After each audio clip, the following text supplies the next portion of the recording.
अस्सलाम वालेकुम एवरीवन। तो पहले ही चैनल की अपील और हाँ, वीडियो को एंड तक देखिएगा, बहुत ही मजेदार वीडियो है। और जो है ना वो ऑरेंज गैंग, जी हाँ, उनका भी दिखाया है मैंने। तो ट्रेंडिंग वीडियो है, ट्रेंडिंग टॉपिक है छावा मूवी, जैसा कि आप सभी जानते हैं, ठीक ना। तो छावा मूवी आप सभी को पता है, मैं इसके बारे में क्या ही बोलूं। हिस्ट्री को तोड़ मरोड़ कर गलत तरीके से पेश किया गया और जबरदस्त प्रोपागेंडा फैलाया गया। ठीक वही कश्मीर फाइल याद है ना, किस तरह से ड्रामे हुए थे और किस तरह से नफरत फैलाया गया था, प्रोपेगेंडा फैलाया गया था। लेकिन खैर क्या बोलूं, वही तमाम तमाशे जो है इस बार छावा मूवी में रिपीट हो रहे हैं। क्रोनोलॉजी, ये लोग क्रोनोलॉजी के हिसाब से काम करते हैं, जी हाँ। तो वही सारे तमाशे शुरू हो गए। तो हुआ यूं कि फिल्म के डायरेक्टर को जो है ना वो माफी मांगनी पड़ी।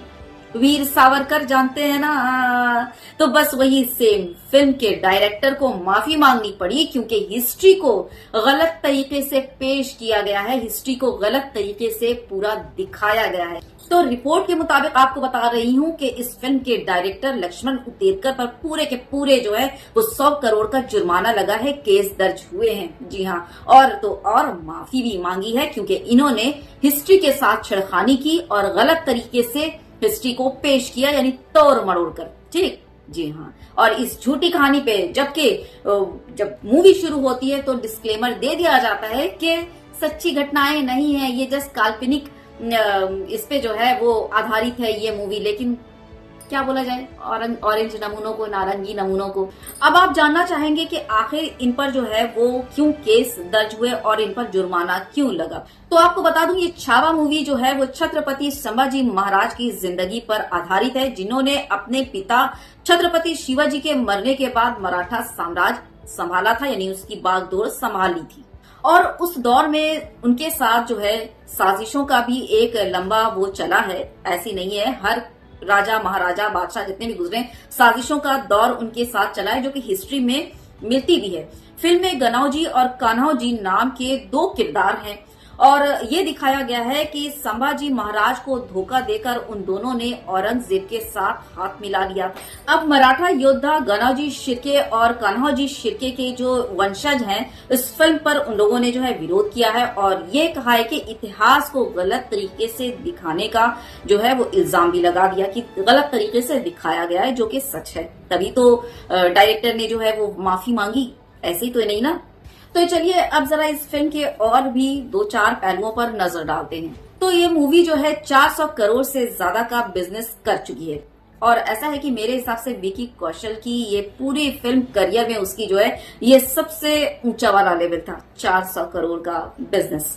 तो जैसे ही 400 करोड़ की कमाई हुई, औरंगजेब पर जो है वो डिबेट शुरू हो गए। कहाँ? गोदी मीडिया में सारे डिबेट शुरू हो गए औरंगजेब पर। देश के इतने बड़े बड़े मुद्दे पड़े हैं, उसके बावजूद इन लोगों को जो है वो औरंगजेब पर जो कई साल पहले, क्या बोलूं, कई हजार साल पहले कहानी खत्म हो चुकी, उस पर डिबेट चल रहा है गोदी मीडिया में। जी, गोदी मीडिया के बाद बारी आती है वो जो नागपुर ऑरेंजेस जो हैं। बेचारे उन नागपुर ऑरेंजेस को ये फिक्र नहीं है कि वो बेचारे बेरोजगार बैठे हैं, उनकी माँ जो है वो महंगाई की मार झेल रही है, बाप बेचारा दिन रात मेहनत कर करके टैक्स दे देकर हालत खराब हुई पड़ी है, और खुद नागपुर ऑरेंजेस जो हैं वो उम्र निकली जा रही है, बेरोजगार पड़े हैं, शादी ब्याह हो नहीं रहा है, घर बस नहीं रहे, माँ इसके लिए अलग चिंता में पड़ी है। लेकिन कोई फर्क नहीं पड़ता नागपुर ऑरेंजेस को, वो बस चाहिए, इसकी उन लोगों को कोई भी टेंशन नहीं पड़ी है। बस उनको क्या है, मुगलों ने उन पर कितना अत्याचार उस वक्त किया था, इसलिए सारे के सारे जो है वो बदला लेने और जो है उसके पीछे पड़े हुए हैं। बदला लेने कहाँ जा रहे हैं? मूवी हॉल में, जिस हॉल में वो छावा मूवी चल रही है, जी हाँ, सारे के सारे उस हॉल में, मूवी हॉल में घुस पड़ते हैं मुगलों से बदला लेने के लिए। और बता दूं, हाँ, मुगलों को हराया भी है मूवी हॉल में। चलिए नागपुर ऑरेंजेस की एक और करतूत आपको बता दूं। औरंगजेब ने, इन लोगों के हिसाब से औरंगजेब ने इन पर अत्याचार किए थे, बहुत ज्यादा जुल्म किया था। लेकिन इस छावा मूवी में औरंगजेब का किरदार निभा रहा है कौन? अक्षय खन्ना।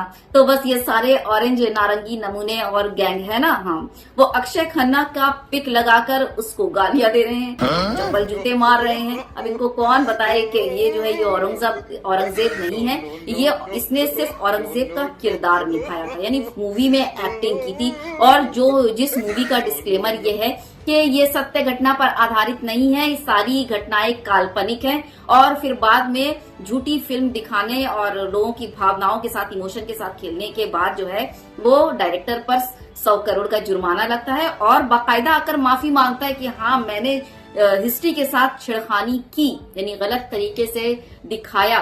तो नारंगी गैंग वालों से मैं ये बोलना चाहूंगी, बेचारे अक्षय खन्ना को बख्श दो। ऐसे ही बहुत दिनों बाद बेचारा पर्दे में आया है तो उसे लात, जूते और गालियां ना दो। ठीक, सिर्फ बेचारा वो औरंगजेब की एक्टिंग करा था, वो औरंगजेब नहीं है। आई बात समझ? तो इस फिल्म के जरिए जबरदस्त नैरेटिव सेट करने की कोशिश की गई है, जैसे कि कश्मीर फाइल्स और एक मूवी आई थी वो केरला स्टोरी। जी हाँ, ठीक उसी की तरह इस फिल्म के जरिए भी ये नैरेटिव वो सेट करने की कोशिश की जा रही है कि मुसलमान जो होते हैं वो बहुत कट्टर होते हैं, मुसलमान ऐसा जुल्म करते, मुसलमान ये करते, मुसलमान वो करते। तो फिर मुझे ये बताओ नारंगी नमूनों कि तुम्हारे जो मोदी जी हैं वो शेख के साथ क्या कर रहे हैं, कतर के शेख के साथ जबरदस्ती देखो कितना जबरदस्त झुक झुक कर गले मिल रहे हैं। तो क्या कर रहे हैं, हबीबी डांस कर रहे हैं या हबीबी सॉन्ग पर जो है वो हबीबी के साथ जरा देखना। वहां नहीं चलता, वहां बोला था ना कि देखो मुसलमान है, वाह पैसे वाला मुसलमान है तो उसके साथ गले मिलो। और यहाँ के मुसलमान को इस तरह से नफरती फिल्म बनाकर उसका प्रचार करके प्रताड़ित करो। अब आप बोलेंगे कि प्रचार नफरती फिल्म का, देखिए वीडियो। महाराष्ट्र और मुंबई ही है जिसने मराठी फिल्मों के साथ साथ हिंदी सिनेमा को ये ऊंचाई दी है। और इन दिनों तो छावा की धूम मची हुई थी। हाँ, तो देख लिया। अब जब देश का प्रधानमंत्री खुद इस तरह की ऊल झलूल मूवी और झूठी मूवी को इस तरह से प्रमोट करेंगे तो क्या होना है ना? और क्या बोलना है इस बारे में आप जानते ही, आखिर क्यों करना है ऐसा, मुझे ज्यादा बोलने की जरूरत नहीं।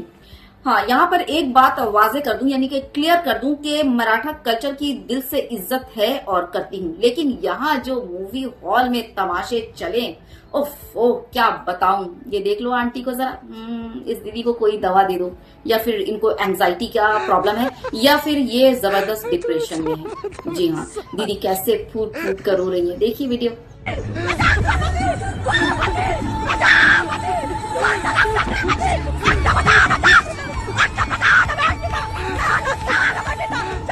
देख लिया, खुद फिल्म का डायरेक्टर वो आकर माफी मांग रहा है इस झूठी फिल्म के लिए। वहां पर लोगों का ये रिएक्शन है, यानी कि क्या बोलूं। आज की डेट में अमेरिका का topic open AI, Elon Musk का टॉपिक ग्रॉक के बारे में, ठीक, और चाइना डीप सीक के बारे में बात कर रहा है, और हमारे देश के युवा ये कर रहे हैं। जी